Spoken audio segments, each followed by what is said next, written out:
how Ukraine turned a 1970s German Relic into the world's best drone killer. Well, every now and then, military history throws up a punchline so good, you almost feel bad for laughing. Ukraine's solution to Russia's relentless Shahed drone blitz has got something new. And by new, I mean old. Not lasers, not AI, not even the world's most advanced anything.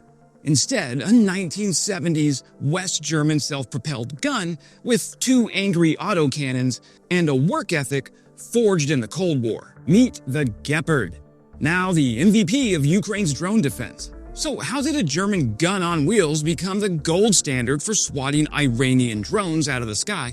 And what does this mean for the future of air defense, when the attacks just keep getting bigger, faster, and cheaper? Well, let's dig in. Guten Tag, Freund. Ich bin ein Berliner. Wes here, U.S. military veteran, law graduate, and Russian speaker because mudro izuchat protivnika. From the Bundeswehr to Bakhmut, the Gepard, cheetah in German, which is honestly misleading given its top speed, is a Cold War artifact built to shoot down low-flying Soviet aircraft. Armed with twin 35mm Oerlikon autocannons and a radar system that wouldn't look out of place in the 1980s Bond movie, it was the pride of West German air defense in the days before anyone took drones seriously. Fast forward to 2022, and Germany starts shipping Gepards to Ukraine. In the months that followed, those obsolete guns, or at least what some people might call obsolete, proved they were anything but. Ukraine now operates about 80 Gepards, including nearly identical ex-Jordanian cheetah Spogs, some routed through U.S. military aid programs. The actual count is constantly shifting, but deliveries continued through 2024 and are likely to push above that 80 mark as more get pulled from storage and refurbished in 2025. Ukraine's air defenders call them Shahed magnets. Russian drone pilots just call them bad luck. So the Gepard versus the Shahed. Why projectiles beat pricey missiles? Well, the math is simple. Russia throws Shahed 136 drones at Ukraine by the truckload, 29,000 and counting so far, each loaded with a 90-kilogram warhead and costing as little as $50,000. On July 4th, 2025, Russia launched an attack involving 539 Shaheds and decoys. The Ukrainian Air Force shot down 268. Electronic warfare diverted another 208. Only 63 made it through. Now, granted, that's still enough to wound civilians and destroy infrastructure. Moscow is happy to lose 3 out of every 4 drones if it means draining Ukraine's missile reserves and forcing defenders to fire million-dollar interceptors. It would amount to, as I've said before, flying lawnmowers. If Ukraine responded to every Shahed with a missile, the bank would be broken in a week. Patriots? Well, the U.S. makes about $600 a year at $1 million a pop. British LLMs? More than $500,000 each. And Ukraine's burning through them fast. Gepards don't care. Gepards don't give a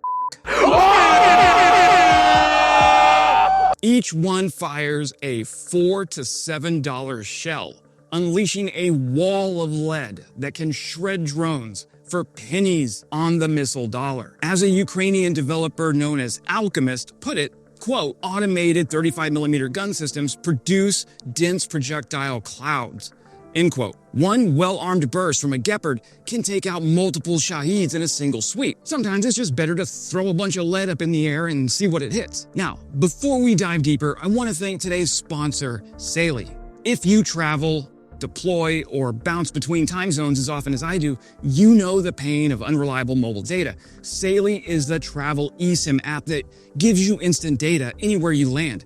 No more hunting down sketchy SIM vendors at the airport or fighting with public Wi-Fi that works about as well as a Russian tank in spring mud. I've been there, reporting from half the planet, phone in one hand, Google Maps in the other, trying to file a story or just find coffee.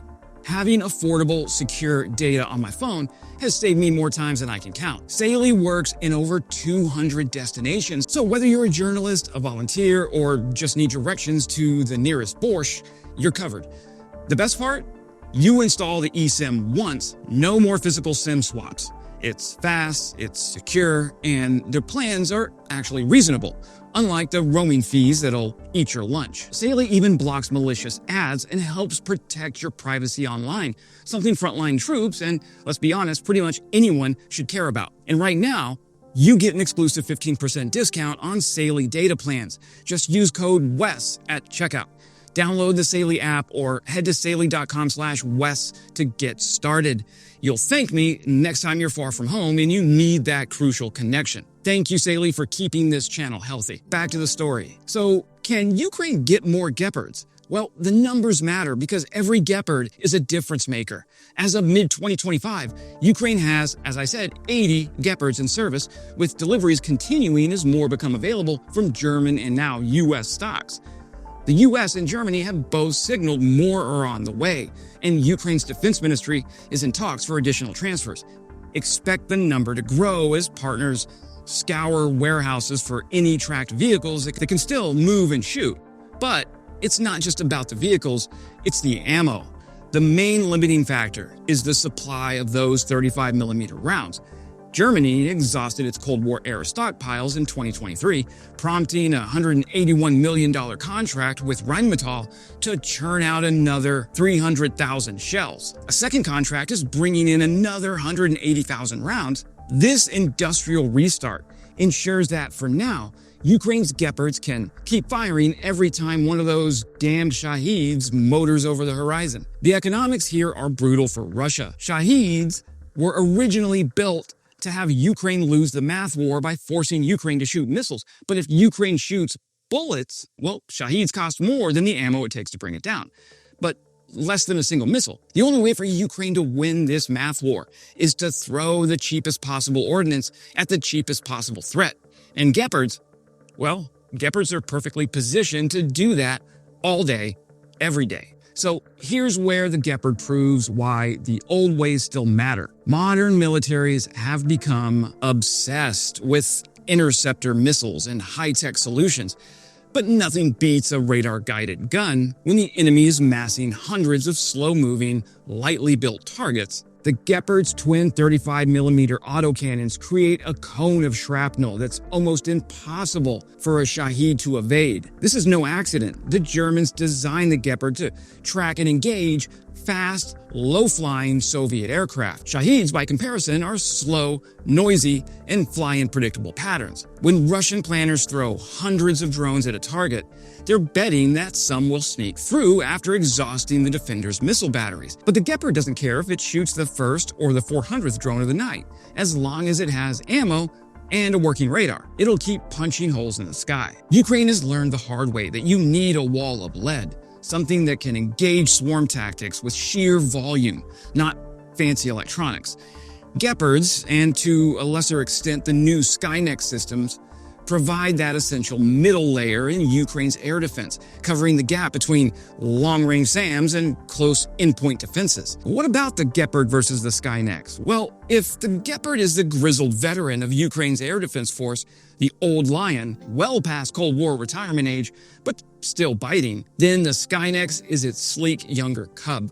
Both are made in Germany, both fire the same 35mm Oerlikon rounds, and both are rewriting the manual on what it takes to defend a country against drone swarms. But these two cats couldn't be more different in their lineage and their tactical philosophy. The Gepard was born in the 1970s when West Germany needed a mobile, radar-guided gun to chase down Soviet jets. The Gepard is a self-propelled, tracked beast with its own search and tracking radars. It's fast, for a tank, independent, and armored, designed to roll with armored columns, shoot on the move, and withstand some return fire. Its twin cannons produce a curtain of steel at targets up to 4 kilometers out. It's low-tech by today's standards, but what it lacks in digital flair, it makes up for in reliability and sheer volume of fire. You park a Gepard in a field, and drones start falling, like autumn leaves. Now meet the new kid. Skynex is Rheinmetall's answer to the modern drone apocalypse, a modular, networked air defense system that's as much software as it is hardware. Instead of one big tracked vehicle, Skynex consists of remotely operated 35mm gun turrets. Think a Gepard cannon without the tank, sensors, and a digital command center that links it all together. You can spread the turrets around an airbase or a critical site, plug them into radar feeds, and let the system calculate firing solutions. Skynex can talk to other air defense assets, missile launchers, jammers, whatever's on the network, and is ready to plug into NATO's big digital umbrella. There's no armor, there's no crew inside the turret. The humans sit in a bunker drinking coffee while Skynex does the shooting. Both systems use the proven 35mm airburst ammunition that shreds drones mid-flight. Both rely on radar cueing, and both can put up that all-important wall of lead that stops Shaheds and decoys better and cheaper than any missile defense system on the planet. But the biggest differences are that the Gepard is manned and the Skynex is remote. Also, the Gepard can move, but the Skynex is designed to stay put and network with other systems. Also, Ukraine only has a couple of Skynex systems, but they have 80 Gepards. In practice, Ukraine is using both systems, Gepards for mobile defense, moving wherever the front or the drones demand, Skynex for static but high-value targets like power plants or airfields. Gepard buys you time and flexibility. Skynex gives you the persistent, coordinated, automated coverage, and together, they form the kind of layered, resilient defense that Russia's Shahed playbook wasn't written for. So, if you're a Russian drone operator, you get a simple multiple-choice quiz. Would you like to meet Grandpa Gepard or the Zoomer Skynex? Either way, it's not your day. The real danger isn't a single drone, but the sheer weight of numbers. Russia's doctrine is to saturate the air with Shaheds and decoys, hoping to force defenders into making expensive choices. Ukrainian jamming systems are getting better, forcing more drones to go off course or lose their navigation signals, but some always get through. It's both sobering and hopeful. Ukraine's most effective answer to Russia's Shahed onslaught isn't a miracle weapon or a Pentagon prototype. It's not even AI. It's a legacy German vehicle older than many of the soldiers it now protects. When push comes to shove, war always comes back to the basics. Quantity has a quality all its own, or so they say. The Gepard's comeback isn't just a story about old weapons finding new relevance.